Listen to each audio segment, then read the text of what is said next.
আসসালামু আলাইকুম। সকলকে রোমান একাডেমিতে স্বাগতম।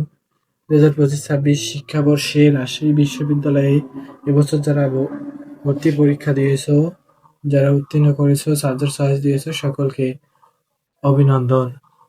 তো আজকে আমি আপনাদের সঙ্গে যে বিষয়টি নিয়ে আলোচনা করব সেটি হচ্ছে রাজশাহী বিশ্ববিদ্যালয়ের ২০২৫-২৬ শিক্ষাবর্ষে বাণিজ্য শাখার প্রথম মেধা তালিকায় বিজ্ঞান, মানবিক ও বাণিজ্য থেকে কারা কতদূর পর্যন্ত, কত মেরিট পর্যন্ত প্রথম মেধা তালিকায় সাবজেক্ট পেয়েছে। তো আলোচনা শুরু করা যাক। রাজশাহী বিশ্ববিদ্যালয় ইউনিট বি বাণিজ্য, মোট আসন 558টি। মোট আসন 558, মোট আসন 558 এবং বাণিজ্যের জন্য 375টি, বিজ্ঞানের জন্য 158টি। বিজ্ঞান বলতে যারা বিভাগ পরিবর্তন করে বিজ্ঞান শাখায় বাণিজ্য শাখায় পরীক্ষা দিয়েছো, যারা বিভাগ পরিবর্তন করে বাণিজ্য শাখায় পরীক্ষা দিয়েছো তাদের জন্য 158টি এবং মানবিক হতে যারা বাণিজ্যে পরীক্ষা দিয়েছো তাদের জন্য 31টি। আমি আবারও বলছি, বাণিজ্যের জন্য 375টি, বিজ্ঞানের জন্য 158টি, মানবিকের জন্য 31টি। যারা বিভাগ পরিবর্তন করেছো মানবিক থেকে বাণিজ্যে তাদের আসন 31টি।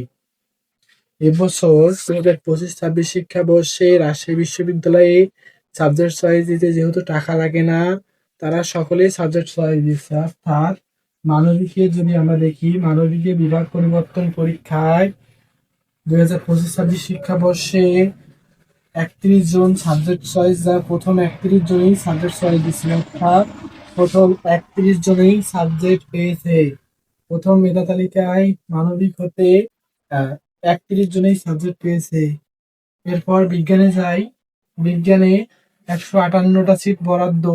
এখানে সাবজেক্ট চয়েস দিয়েছে 162 জন। প্রথমে 162 জন সাবজেক্ট পেয়েছে। প্রথম 162 জন সাবজেক্ট পেয়েছে। এরপর বাণিজ্যে 375টি আসন। 375টি আসন প্রথম মেধা তালিকায় সর্বশেষ যে পজিশন থেকে সাবজেক্ট পেয়েছে সে পজিশনটি হচ্ছে 416।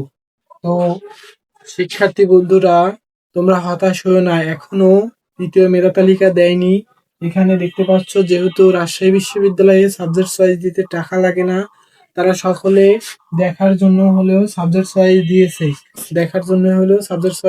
যে তারা কি সাবজেক্ট পায়।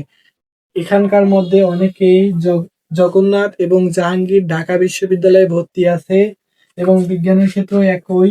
মানবিকের ক্ষেত্রে হয়তো এই যে সংখ্যাটা আছে দ্বিতীয় মেরিটে, এখানে 15, সর্বোচ্চ 15 প্লাস হতে পারে, অর্থাৎ 46-47 পর্যন্ত যাইতে পারে। কিন্তু বিজ্ঞানের ক্ষেত্রে এটা 200 প্লাস হবে, 200 প্লাস।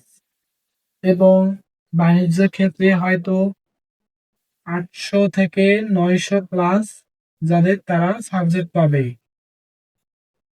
তো সকলকে ধন্যবাদ। বিশ্ববিদ্যালয় সংক্রান্ত যে কোনো তথ্য পেতে চ্যানেলটি সাবস্ক্রাইব করে রাখুন, সকল তথ্য পেতে।